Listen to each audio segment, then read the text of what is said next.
Nuestros amigos de Farm Aid nos traen una gran solución. Si necesitas comprar un medicamento para ti o tu familia, en Farm Aid te recibimos el récipe de tu doctor de Venezuela. Mándanos tu receta a nuestro correo electrónico, llámanos y te despachamos de inmediato. Puedes pagar por teléfono y te asesoramos con el envío a una dirección local o directamente a Venezuela. Si estás en Miami, acércate a nuestra farmacia ubicada en la dirección que ves en pantalla y te llevas el medicamento al instante. En Farm Aid damos una atención personalizada y te hacemos la vida fácil. Recuerda que si necesitas un medicamento para ti o para tu familiar en Venezuela, en Farm Aid te brindamos una solución simple. Si llamas con la palabra clave Agárrate, te daremos un descuento especial. Este segmento es presentado por Farm Aid. Aceptamos el récipe de tu médico de Venezuela. Bienvenido a Farm Aid, patrocinante también de Agárrate, y un secreto que no son solo medicinas, porque esta belleza que cargo en el cuello me la compraron en Farm Aid, así que también hay cosas bellísimas aparte de las medicinas que son tan necesarias ahora en Venezuela. Bueno, estamos vía Skype desde Medellín con Popeye, John Jairo Velázquez. Popeye, háblame un poco de en la oportunidad en que ustedes debatieron el cartel de Medellín para entregarse, por supuesto eso implicaba el abandono del tráfico, del negocio del tráfico de drogas. ¿Cómo se debatió específicamente ese tema? Mire, Patricia, su pregunta es muy importante. Cuando el gobierno de César Gaviria Trujillo negoció con Pablo Escobar y nosotros terminar el tráfico de cocaína, nosotros le juramos de rodillas de que se había acabado el narcotráfico y que Colombia no iba a volver narcotráfico y que el cartel de Medellín no más narcotráfico. Y en ese momento es donde el cartel de Medellín empieza a traficar cocaína. ¿Por qué? Porque ya todo el mundo sabía dónde estaba Pablo Escobar, sabía que estaba en la cárcel La Catedral, y todos los traficantes, los ruteros, los pilotos ya empezaban a ir a la cárcel porque Pablo Escobar tenía un camión que yo lo dirigía para que subiera, y ahí subían 10 personas en cada viaje ocultos en una parte del camión. Ahí es donde empieza el verdadero tráfico cuando estábamos en la guerra de Pablo Escobar Gaviria. Ahí recompuso su organización y empieza a llegar dinero a mano llena.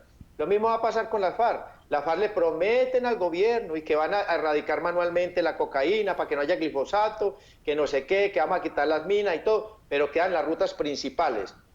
Ellos tienen un control muy estrecho con la frontera con Venezuela. Y de allí ellos tienen que seguir surtiendo el mayor cartel de cocaína del mundo, que es el cartel de los soles. Porque Venezuela en este momento, yo tengo gran respeto por los hermanos y las hermanas venezolanas, pero por el gobierno venezolano, por estos perros miserables, narcotraficantes, ladrones, tengo total desprecio. Ellos convirtieron un hermoso país en traficante de cocaína para el mundo. Yo no sé qué hace la CIA y hace la DEA, porque ellos solamente cuando se vuela un gran narcotraficante de Venezuela, negocia con los norteamericanos, les da el 30%, le han entregado hasta 6, 7 mil millones de dólares, y ese dinero es de los venezolanos y se queda con él allí. Pero la FARC nunca dejará el negocio de la cocaína. Para que haya una verdadera paz en Colombia, para que haya una verdadera paz en México, para que haya una verdadera paz en Venezuela, cuando caigan estos miserables del gobierno venezolano, hay que legalizar la cocaína, pero la cocaína no la puede legalizar solamente Colombia. Nosotros somos un país pobre, a nosotros nos compraron los norteamericanos hace rato, todos nosotros valemos $20.000, si mucho cada colombiano ya lo está comprado. Entonces, tiene que legalizarla a los Estados Unidos de Norteamérica. ¿Pero por qué los norteamericanos no legalizan la cocaína? Porque con su cuento de la lucha antidrogas están interviniendo estos países pobres. ¿Cuándo hemos visto un capo de la cocaína en Miami y en Nueva York? Y allá es donde verdaderamente está el dinero. Dime una cosa, Popeye, este tema por ejemplo, de lo que tú sabes de primera mano, por ejemplo, tú estuviste preso con Rodrigo Granda. Rodrigo Granda estuvo en Venezuela. ¿Qué te contaba él? Pero de verdad de lo que tú sabes de primera mano, porque hay gente que todavía duda, por ejemplo, que Diosdado Cabello es jefe del cartel de los soles. Hay gente que tiene dudas porque no se puede imaginar que eso ocurra. Y si uno hace el símil de que la FARC llegaría a ser gobierno, entonces imagínate tú cómo en lo que se convertiría el mundo, estaría lleno de drogas. Mira, realmente donde hubiera ganado el sí ayer hubiera sido gravísimo. Yo estuve preso con Rodrigo Granda, pero también estuve preso con Walí Maclé García, el socio de Diosdado Cabello y de varios generales de Venezuela. Estuve preso con Rodrigo Granda y él hablaba abiertamente ahí, él no hablaba mucho conmigo, pues yo siempre he sido de derecha, pero siempre hablábamos. A Rodrigo Granda lo han atrapado en Venezuela, lo secuestró el general Naranjo, el que está ahí en la mesa de La Habana, lo secuestró con sus hombres, lo trajeron dormido hasta la frontera. En la frontera lo pasaron en complicidad con organismos de seguridad de Venezuela, dieron muchísimo dinero. Eso fue un secuestro de Estado. Colombia secuestrado en Venezuela. Lo pasaron a Cúcuta y allí legalizaron la captura. Ya de ahí detienen a Rodrigo Granda como si hubiera sido atrapado en Cúcuta, en territorio colombiano. Rodrigo Granda es un hombre exageradamente inteligente, pero es un ser humano despreciable. Odia con profundidad al Estado colombiano, porque el Estado colombiano pues lo secuestró. En prisión el Estado le mató a uno de sus abogados. Y realmente pues él es un hombre que sabe para dónde va, está estructurado, un hombre que lee todo el tiempo. Es un hombre que sabe que en Colombia puede pasar el mismo cuento que Hugo Chávez cuando era coronel, se lo echó a los hermanos venezolanos, le echó este cuento y se lo comieron. En Colombia es muy fácil que un voto de rechazo como el de la FARC, los colombianos voten por estos miserables. ¿Por qué? Porque el 99% de los colombianos somos pobres y ellos vienen con un cuento del socialismo que es muy hermoso, pero realmente son comunistas. Esta pregunta que te voy a hacer se la hago a todos los especialistas colombianos que entrevistamos aquí. ¿En qué momento se torció Santos, Popeye? Santos se torció desde que nació, yo creo, porque él es hijo de un periodista colombiano, el dueño del periódico El Tiempo, siempre le prohibió a él que se metiera en la política. Ya después se metió en la política y empezó a trabajar directamente con el doctor Álvaro Uribe Vélez. Cuando el doctor Álvaro Uribe Vélez ya cumple sus 2 periodos en la presidencia, pues lo lanza a él, y cuando ya él gana la presidencia se tuerce, inmediatamente da el viraje y va en contra del doctor Álvaro Uribe Vélez. Ha estado metiendo preso a los uribistas y persiguiendo a todos los uribistas en Colombia. Bueno, y en el momento que él empieza a explorar, porque él no hace nada, porque él no sabe hacer absolutamente nada, se mete el embeleco de la paz, pero está oliendo es el maldito Nobel de la Paz. Esa porquería de Nobel lo está oliendo y nos fue llevando secretamente por debajo con unos acuerdos muy peligrosos con la FARC. Nos fue llevando, inclusive le quitó las armas al pueblo de Colombia. Nosotros, aquí está prohibido el porte de armas. ¿Para qué? Para que nos cojan desarmados y nos maten. Pero este es un país lleno de armas, pero secretamente pues, teníamos armas legales. Santos se tuerce ¿cuándo? Cuando ve que puede ir en contra del doctor Álvaro Uribe Vélez, porque el doctor Álvaro Uribe Vélez, pues, él trató de hacer la paz con la FARC, pero de una forma diferente. Y en ese momento se tuerce el presidente Santos cuando empieza a oler los aplausos de la reina Isabel, tan bonitas por allá, esas cosas tan hermosas, pero es capaz de vender un país para que nosotros suframos toda la vida. Cuando iba a ver la votación del sí, del no, el plebiscito, yo estaba muy preocupado porque cuando firmaron la paz en Cartagena, que no la pudieron firmar en Washington, yo iba en mi carrito y vi salir unos niños de un colegio, paré el carro y reflexioné y dije, ayer unos miserables en Cartagena vendieron estos niños al comunismo. A nosotros no nos venden porque nosotros nos hacemos matar. Dime una cosa, que en lo criminal, en lo sanguinario, ¿cuál es la diferencia entre Pablo Escolar y estos grupos guerrilleros? Mire, pues realmente la diferencia no es ninguna. Ellos están atacando el Estado. Pablo Escobar atacaba al Estado. Se mata gente, trafican con cocaína. Somos exactamente iguales. Aquí no hay nadie de mejor familia. Ellos tienen una organización. Unos dicen que son 7.000 hombres, otros dicen que son 15.000. Cuando empezó la paz decían que eran 25.000. Ya dijeron que eran 7.000, o sea que mire los que van a esconder. Entonces, no hay ninguna diferencia. El problema es que Pablo Escobar Gaviria sí era un hombre muy fuerte. Pablo Escobar Gaviria tumbó la extradición y ellos están negociando porque el gobierno también está traicionando a la FARC, porque la FARC están haciendo la paz con un traidor que es el presidente Santos. Hacen la paz, montan en Hammer, van a los restaurantes, centros comerciales, se compran un reloj Rolex, van por allí, van a donde las chicas bonitas, y cuando menos piensan, venga para acá, la DEA va para arriba. ¿Por qué? Porque el indictment está abierto para la FARC, porque ellos ya reconocieron que eran narcotraficantes. ¿Cómo reconocen que son narcotraficantes? El señor Timochenko le preguntaban que si él era narcotraficante, y yo no soy narcotraficante. Nosotros solamente cobramos impuesto del gramaje de la cocaína que sale. Eso se llama conspiración en los Estados Unidos de Norteamérica. Pero por supuesto. Mi brutalidad la tengo muy clara. Popeye, ¿ahora qué va a pasar? Es lo que todo el mundo se pregunta. Entonces resulta que esta gente ahora comienza a combatir otra vez. Ellos dicen que ellos van a seguir luchando por la paz. ¿Qué significa eso? O sea, se les va a seguir el gobierno colombiano los va a seguir manteniendo en Cuba. ¿Qué viene ahora con esto? ¿Cuál es? Eso también se lo voy a preguntar a la senadora Paola Holguín, que la voy a tener en el siguiente segmento. ¿Cuál es el paso siguiente? Mira, el paso que sigue, van a volver a Cuba, porque te lo dije antes que la paz es una estrategia de guerra. Ellos están allí, están llevando a sus comandantes, lo están aliviando, porque vienen enfermos de la montaña, porque la montaña enferma mucho, la selva enferma mucho. Ellos van a seguir ahí.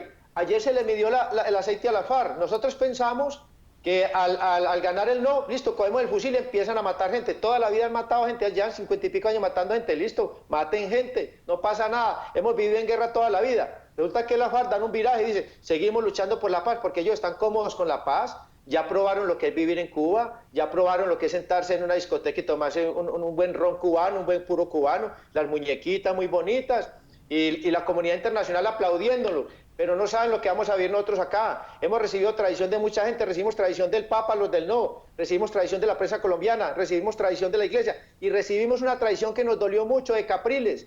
Capriles será que ya lo permeó el monstruo, él ya viviendo 16 años dentro del monstruo, y es que es de la MUD. Y ahora salió apoyando el sí descaradamente Capriles. Aquí en Colombia odiamos con todo el corazón a Capriles, porque él sabe lo que significa el sí para Colombia. Es extender el brazo del castrochavismo hacia Colombia. Yo no entiendo a Capriles. Capriles está totalmente loco, está de amarrar. Ese tipo hay que atarlo. Ahí tenemos el tuit que él había publicado promoviendo la paz, el sí, que significaba según él la paz, y bueno, por cierto que lo eliminó, lo habíamos capturado antes de que lo eliminara y lo eliminó después de que ganó el no. El no ganó Popeye porque la gente está consciente o por la abstención tan alta que hubo. No, mire, ¿por qué gana el no? No por la abstención, el no gana por las redes sociales. Los jóvenes de hoy en día fueron los que apoyaron el no en Colombia. ¿Por qué? Las redes sociales. Porque los jóvenes ya no quieren tener un televisor, sentarse en 7 horas ante un televisor esperando que llegue el programa. Los jóvenes son rápidos, quieren tener su smartphone en la mano y ver las noticias y son rápidos, les fascinan las redes sociales. ¿Y qué pasó con el no y con el sí? Pasó una cosa espectacular en Colombia. Ya los jóvenes de 16, 17, 18, 20, 23 años están hablando de política, van a defender su país. Uno los ve enardecidos en las calles, dice, si nos toca coger las armas, cogemos las armas. Si hay que ser una guerrilla derecha, somos una guerrilla derecha. Y Colombia es un país inmensamente de derecha por el paramilitarismo. Han habido líderes de derecha muy grandes. Y nosotros, ¿qué nos lleva a votar por el no? Estamos viendo la película en Venezuela, estamos viendo a los hermanos venezolanos comiendo de la basura, estamos viendo los niños venezolanos cuando nacen en cajas de cartón. Y dijo un perro miserable de ese maldito gobierno que había que decorar las cajitas de cartón. Entonces estamos viendo estas cosas, estamos viendo un país millonario como Venezuela, con las mayores reservas de petróleo del mundo, con el mayor oro, con gas, con toda clase de recursos naturales. Ya los chinos ya no les presta más plata. Entonces estamos viendo todo esto, estamos viendo un animal como Maduro, como sale a hablar. Entonces nosotros dijimos, ¿cómo? Si votamos sí, vamos a quedar como nuestros hermanos venezolanos, entonces vamos a votar no. Tú eres un guerrero de esas redes sociales. Yo quiero que tú otra vez nos des tus cuentas, Popeye, porque además en eso que estás diciendo, también eso lleva el mensaje de que la gran prensa quedó derrotada por las redes sociales y eso es bien importante. La gran prensa de Colombia, que la pauta publicitaria la paga el Estado, ellos viven de la pauta publicitaria. Sí. Aquí no hay prensa independiente, el 90% de la prensa se vendió, fue derrotada por las redes sociales, YouTube, Instagram y Twitter. Twitter es muy bravo, un Twitter bien puesto puede hacer muchas cosas. Mis redes sociales es en YouTube, Popeye _ Piso Arrepentido, en Instagram soy Popeye Oficial y en Twitter soy Velázquez Yonja. Velázquez Yonja. Yonja, sí. Bueno, qué lástima que no lo pusimos aquí en pantalla, pero ya saben, Velázquez Yonja en Twitter, que me imagino que es por donde más informas y opinas. Y la cuenta de YouTube es Popeye. Popeye _ Piso Arrepentido. Popeye Piso Arrepentido. Popeye, ¿cómo crees tú que va a terminar todo esto? El tema de Venezuela. Yo creo que Colombia ha dado una gran demostración y creo que los venezolanos que estamos en el exterior hicimos mucho por esto, en el sentido de que fuimos muy activos en pedirle a los colombianos, a los que están afuera incluso, que no dejaran de ir a votar y que se vieran en el espejo de Venezuela. Pero a nosotros nos pasó con los cubanos cuando estábamos en ese proceso con Chávez, pero no hicimos caso. Y resulta que Colombia se hizo caso. Mire, ¿dónde vamos a llegar? En 2 años sale el traidor de Santos, viene un presidente de ultraderecha, un presidente bravo, Yo creo que de pronto Vargas Lleras toma distancia de Santos, porque él ha estado tomando distancia, no salió en la foto de La Habana, una cosita, la otra, toma distancia, y el próximo presidente lo vamos a elegir los del no, y el doctor Álvaro Uribe Vélez. Eso va a ser un gran escollo para ellos, porque ellos van a seguir negociando allá en La Habana, van a seguir allá. Ya llega un presidente, si quiere una paz seria, tiene que contar con el doctor Álvaro Uribe Vélez y con nosotros los del no. Tenemos que sacar la mesa de negociación de La Habana y sacar al gobierno venezolano de la negociación. Tenemos que llevar la mesa de negociación a Suiza, porque es un país neutral, es el primer mundo, es gente seria. Y ya empezar a tratar los temas de profundidad. Vamos a hablar de legalizar la cocaína, una ley de perdón y olvido, que el Estado colombiano tiene que pagarle a las víctimas, y que la FARC hable de sus negocios con el cartel de los soles, que la FARC saque su dinero de las caletas. El dinero, claro. Muy claro. ¿Cómo, así. Linda? El dinero hay que recuperarlo, que no se tocó ese punto en ese acuerdo. Muchísimos soldados colombianos que han ido a tomar agua se han tropezado con 30 millones de dólares. Pero mire este problema, el Estado colombiano es culpable de la guerra. ¿Por qué? Esta guerra, cuando comenzó, las FARC, antes de meterse en el narcotráfico, eran unos verdaderos guerrilleros, se llaman autodefensas campesinas. En Colombia existían dos partidos políticos, el Partido Liberal y el Partido Conservador. Los conservadores empezaron a matar a los liberales, porque los conservadores ya mucho tiempo en el poder, y los liberales querían el poder. Llegaban a las fincas en esa época y mataban a machete al papá y la mamá y dejaban a los niños vivos. Los niños vieron esto y ahí es donde empezó la cosa. Entonces la FARC, con Marulanda, funda la primera autodefensa campesina de Colombia, autodefensas campesinas de Colombia, y van contra los conservadores, y ahí es donde empieza la guerra en Colombia. Sino que la FARC, después de la muerte de Pablo Escobar, porque ellos antes no quisieron entrar en el narcotráfico, Pablo Escobar siempre tentó a las FARC para que entraran en el narcotráfico y nunca quisieron, porque ellos dijeron que no querían contaminar la revolución. Y ya cuando las autodefensas de Colombia, los paramilitares, los estaban masacrando, porque ellos sí estaban metidos en el narcotráfico, como es, porque sembraron, al morir Pablo Escobar, aquí llega la pasta de cocaína de Bolivia, Perú y Ecuador, porque no habían matas de coca en Colombia. Al morir Pablo Escobar, los paramilitares le vendieron un cuento al ejército colombiano, a la policía y al gobierno, que iban a acabar con la guerrilla. Coparon territorio y sembraron a Colombia de matas de cocaína. Y al morir Pablo Escobar Gaviria, donde se potencializó el narcotráfico. Bueno, Popeye, se me acabó el tiempo, pero ojalá podamos hacer otro contacto y hablar todas estas cosas que son tan importantes y en las cuales tú fuiste testigo y que puedes ayudar a que muchos errores se cometan, a evitar que muchos errores se cometan, ayudar a que se eviten se cometan los errores. Muchas gracias para usted, Patricia, muy amable. Sigo haciendo fuerza por que caiga el gobierno venezolano. Soy activista político, estoy en contra del mayor cartel de la cocaína del mundo, que es este maldito El Diosdado, el Tarel Alzheimer, el tal presidente de Venezuela, Maduro. Gracias, John Jairo. Gracias, John Jairo Velázquez Popeye. Al regreso vamos a hablar con la senadora Paola Holguín, senadora del Centro Democrático, el partido de Álvaro Uribe. Ya volvemos. Este segmento fue presentado por Farm Aid. Aceptamos el récipe de tu médico de Venezuela.